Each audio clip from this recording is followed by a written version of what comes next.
Breaking news మంత్రి పొంగులేటి ఇంట్లో ED సోదాలకు సంబంధించిన బ్రేకింగ్ న్యూస్ ఇది. మంత్రి పొంగులేటి ఇళ్ళు ఆఫీసులు మంత్రి పొంగులేటి బంధువుల ఇళ్లలో కూడా ఏకకాలంలో సోదాలు జరుగుతున్నాయి. ఉదయం 6 గంటల నుంచి నాన్ స్టాప్ గా తనిఖీలు జరుగుతున్నాయి. ఈడీ అధికారులు బృందాలుగా విడిపోయి 16 చోట్ల తనిఖీలు చేస్తూ ఉన్నారు. పొంగులేటి ఇంట్లోకి రెండోసారి కౌంటింగ్ మెషిన్స్ ని తీసుకువెళ్లారు. ఆ దృశ్యాలు ఇప్పుడు మీరు ఆర్టీవీ స్క్రీన్ పై చూస్తున్నారు. ఆ వ్యక్తి చేతిలో కౌంటింగ్ మెషిన్ ఉంది. అంటే పొంగులేటి నివాసంలో ఉన్న నగదును లెక్కించడానికి కౌంటింగ్ మెషిన్స్ ని తీసుకుని వెళ్తున్నారు. పొంగులేటి ఇంట్లోకి రెండోసారి కౌంటింగ్ మెషిన్ ని తీసుకువెళ్లారు. ఉదయం 2 కౌంటింగ్ మెషిన్లను తీసుకువెళ్లారు. సాయంత్రం మరొక కౌంటింగ్ మెషిన్ ని తీసుకువెళ్లారు. మంత్రి ఇంట్లో భారీగా నగదు ఉందా, అందుకే డబ్బును లెక్కించడానికి ఈ కౌంటింగ్ మెషిన్స్ ని తీసుకుని వెళ్తున్నారా, 2 మెషిన్స్ సరిపోక మరో మెషిన్ ని తీసుకుని వెళ్తున్నారా అనే చర్చ బయట జరుగుతుంది. ఒకసారి మనం చూడొచ్చు. ఉదయం 2 కౌంటింగ్ మెషిన్స్ ని తీసుకుని వెళ్లారు. ఇప్పుడు మరో కౌంటింగ్ మెషిన్ ని ఈడీ అధికారులు లోపలికి తీసుకుని వెళ్తున్న దృశ్యాలు చూస్తున్నాం. మంత్రి ఇంట్లో భారీగా నగదు పట్టుబడింది. ఆ నగదును లెక్కించడానికే ఈ మెషిన్స్ ని తీసుకుని వెళుతున్నారు అనే చర్చ జరుగుతోంది. పోలీసుల ఆధ్వర్యంలో ఈడీ అధికారులు తనిఖీలు చేస్తున్నారు. 7 ఈడీ అధికారులు రంగంలోకి దిగారు. వీడియో రికార్డింగ్ చేస్తూ ఉన్నారు. లోపల సోదాలకు సంబంధించి వీడియో రికార్డింగ్ కూడా చేస్తూ ఉన్నారు. అణువణువును తనిఖీలు చేస్తున్నారు. ఇన్ని గంటలు ఎందుకు సోదాలు చేస్తున్నారు అనే విషయంపై కూడా చర్చ జరుగుతుంది. ఉదయం 6 గంటలకు ప్రారంభమయ్యాయి ఈడీ తనిఖీలు. ఇప్పటికీ ఇంకా తనిఖీలు కొనసాగుతూ ఉన్నాయి. 6 గంటల సమయం కావస్తోంది. సాయంత్రం 6 గంటల సమయం కావస్తోంది. ఇంకా తనిఖీలు చేస్తున్నారు. ఇప్పుడు మరోసారి మరో కౌంటింగ్ మెషిన్ పట్టుకుని వెళ్లారు. ఈ నేపథ్యంలో ఏం జరుగుతోంది, ఎంత నగదు ఈడీ అధికారులు కనుగొన్నారు అనే విషయంపై చర్చ జరుగుతోంది. పొంగులేటి ఇంటికి వెళ్లిన బంధువుల్ని బయటకు వెళ్లనివ్వలేదు అధికారులు. పొంగులేటి బంధువుల ఫోన్లను కూడా స్వాధీనం చేసుకున్నారు. పొంగులేటి ఇంట్లోనే ఖమ్మం ఎంపీ రఘురామరెడ్డి కూడా ఉన్నారు. ఒకసారి పొంగులేటి నివాసం దగ్గర నుంచి పూర్తి సమాచారం అందించడానికి మా ప్రతినిధి మధు సిద్ధంగా ఉన్నారు. మధు, ఇంత సుదీర్ఘంగా ఈడీ అధికారులు తనిఖీల్లో ఏం బయటపడుతుంది? మరో కౌంటింగ్ మెషిన్ ని తీసుకువెళ్ళడానికి కారణం ఏంటి? ఎగ్జాక్ట్లీ మొత్తం పొంగులేటి నివాసం లోపలికి 3 కౌంటింగ్ మిషన్లను తీసుకురారు. మనీ కౌంటింగ్ మిషన్లను. అవి సాధారణంగా పెద్ద పెద్ద బ్యాంకుల్లో తర్వాత భారీగా నగదును కౌంటింగ్ చేయడానికి తీసుకెళ్తున్నటువంటి క్యాష్ మిషన్లు సాధారణంగా కూడా లేవు.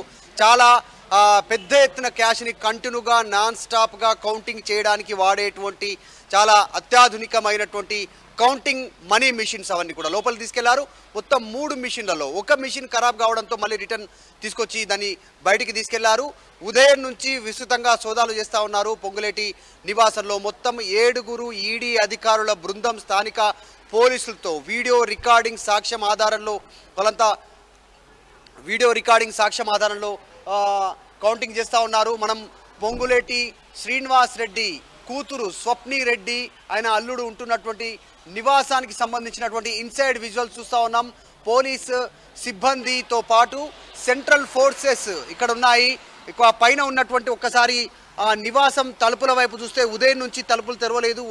వచ్చిన ప్రతి వ్యక్తి లోపలికి వెళ్తా ఉన్నారు. బయటికి రానటువంటి సిచ్యువేషన్ ఉంది. ఈడీ అధికారులు లోపలికి వెళ్ళినటువంటి వారిని బయటికి అనుమతి ఇవ్వట్లేదు. అక్కడే వారిని ఉంచుతున్నారు. వచ్చిన వారి ఫోన్లు తీసేసుకుంటున్నారు, స్వాధీనం చేసుకుంటున్నారు. దానికి సంబంధించినటువంటి ఎప్పటికప్పుడు పంచనామా చేస్తా ఉన్నారు. వచ్చినటువంటి వారి ఫోన్లు స్వాధీనం. సుదీర్ఘ ఆపరేషన్ లో ఏం బయటపడుతోంది? పొంగులేటికి సంబంధించిన కార్యాలయాలు, పొంగులేటి సంబంధించిన బంధువుల ఇళ్లలో ఏం దొరుకుతున్నాయి? అనేక అంశాలు తెరపైకి వస్తున్నాయి. పొంగులేటి అసాధారణంగా ఆయన కాంట్రాక్టర్, A1 కాంట్రాక్టర్గా ఉన్నారు. పెద్ద పెద్ద వందల వేల కోట్ల కాంట్రాక్ట్ సంబంధించిన పనులు చేస్తారు. గత ప్రభుత్వంలో కాళేశ్వరానికి సంబంధించిన పనులు కూడా పొంగులేటి శ్రీనివాసరెడ్డి దక్కించుకున్నాడు. దానికి సంబంధించినటువంటి 600 TDSకి సంబంధించినటువంటి ట్యాక్స్ ఎగ్జంప్షన్ అక్రమంగా తీసుకోవడం జరిగింది. దానివల్ల ప్రభుత్వానికి తీవ్ర నష్టం జరిగింది అనేటువంటి అంశంలో ఈడీ దర్యాప్తు చేస్తుందని ఒకవైపు వార్తలు వినిపిస్తూ ఉంటే, మరొక వైపు రీసెంట్గా కాంగ్రెస్ అధికారంలోకి వచ్చిన తర్వాత ఇక్కడ మొత్తం దాదాపు కొన్ని వేల కోట్లకు సంబంధించినటువంటి నగదు నిలువలను ఇక్కడ నగదును వాళ్ళు ప్రభుత్వం నుంచి పొందారు. దానికి సంబంధించిన బిల్స్ క్లియరెన్స్ పొందారు అనేటువంటిది మరొక ఆరోపణలు వస్తూ ఉన్నాయి. ఇది కాకుండా పొంగులేటి శ్రీనివాస్ రెడ్డి కుమారుడు హర్షారెడ్డికి సంబంధించినటువంటి అంశం పైన కూడా ఈడీ అధికారులు దృష్టి పెట్టారు. చెన్నై కస్టమ్స్కి సంబంధించినటువంటి అంశాన్ని వారు అదుపులోకి తీసుకుంటున్నారు, వారి హ్యాండ్ ఓవర్ చేసుకుంటున్నారు అనేటువంటిది చర్చ కొనసాగుతోంది. మొత్తానికి హర్షారెడ్డికి సంబంధించిన కేసు అయితే వాచ్ అత్యంత ఖరీదైనటువంటి 2 కోట్ల నుంచి 5 కోట్ల వరకు విలువ చేసే ఒక్కొక్క వాచ్ను ఒక స్మగ్లర్ ద్వారా కొనుగోలు చేశారు. హవాలా తర్వాత క్రిప్టో కరెన్సీ రూపంలో వాటిని చెల్లించారు డబ్బును అనేటువంటిది చర్చ కొనసాగుతోంది. ఒకవేళ అలాగనే చేస్తే మనీ లాండరింగ్ కేసు అవుతుంది ఆ అంశంలో అనేటువంటిది చర్చ ఒకవైపు స్టార్ట్ అవుతా ఉంది. కాకపోతే పెద్ద ఎత్తున ప్రస్తుతం స్వప్ని రెడ్డి తెలంగాణ కాంగ్రెస్ లో ఎటువంటి చర్చ జరుగుతోంది? పొంగులేటి నివాసంలో ఈడీ అధికారుల సెర్చ్ ఆపరేషన్ గురించి సుదీర్ఘంగా సెర్చ్ ఆపరేషన్ కొనసాగడం పైన తెలంగాణ కాంగ్రెస్ లో జరుగుతున్న చర్చ ఏంటి?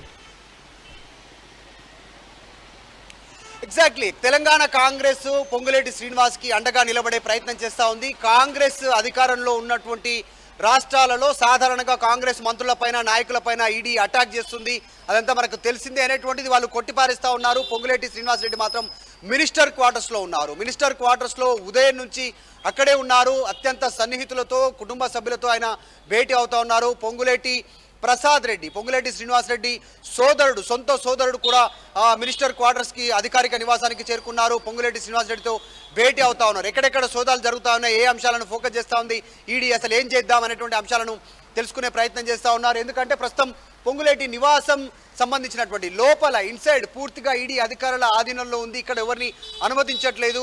ఆల్రెడీ ఖమ్మం ఎంపీ రామసహాయం రఘురామరెడ్డి లోపలికి వెళ్లారు. ఆయన పొంగులేటి శ్రీనివాస్ రెడ్డికి వియ్యంకుడు. ఆయన రీసెంట్గా గెలిచినటువంటి ఖమ్మం ఎంపీ లోపలికి వెళ్లారు. ఉదయం నుంచి ఆయన బయటికి రానటువంటి సిచ్యువేషన్ ఉంది. ఆయనతో పాటు అత్యంత సన్నిహితులు కుటుంబ సభ్యులు లోపలికి వెళ్లారు. వాళ్ళు లోపలే ఉండిపోయాల్సినటువంటి సిచ్యువేషన్ ఉంది.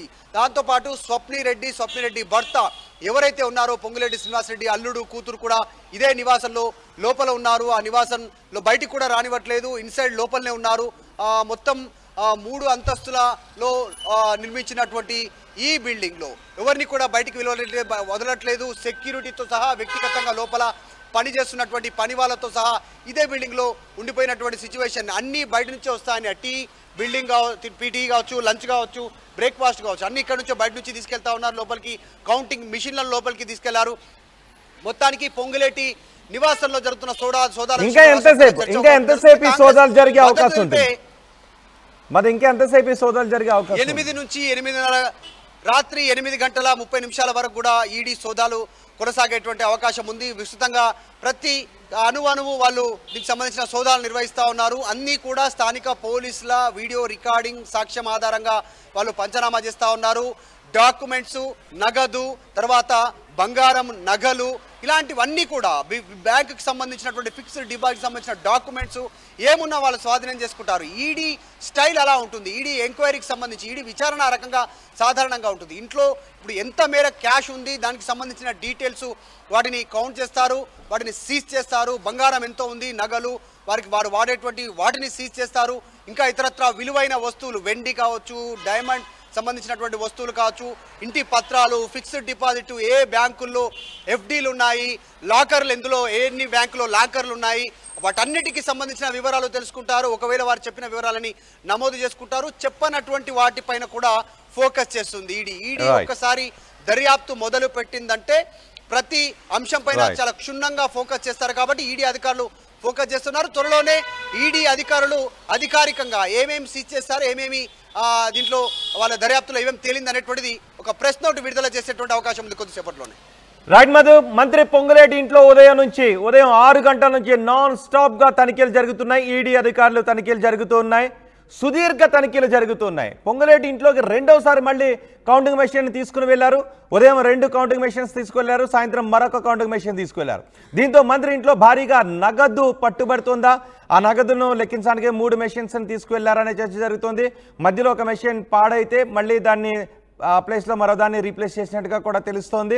పోలీసుల ఆధ్వర్యంలో ఈడీ తనిఖీలు జరుగుతున్నాయి.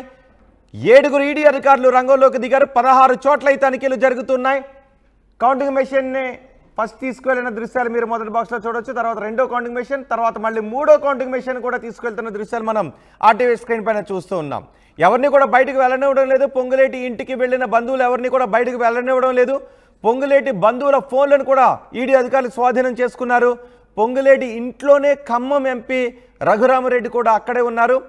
తనిఖీలు చేసే సమయానికి ఇంటి దగ్గర ఎవరెవరైతే ఉన్నారో వాళ్ళెవ్వరినీ కూడా బయటకు వెళ్ళనివ్వడం లేదు. ఏకకాలంలో 16 చోట్ల తనిఖీలు జరుగుతున్నట్టుగా తెలుస్తుంది. సుదీర్ఘంగా తనిఖీలు జరుగుతున్నాయి.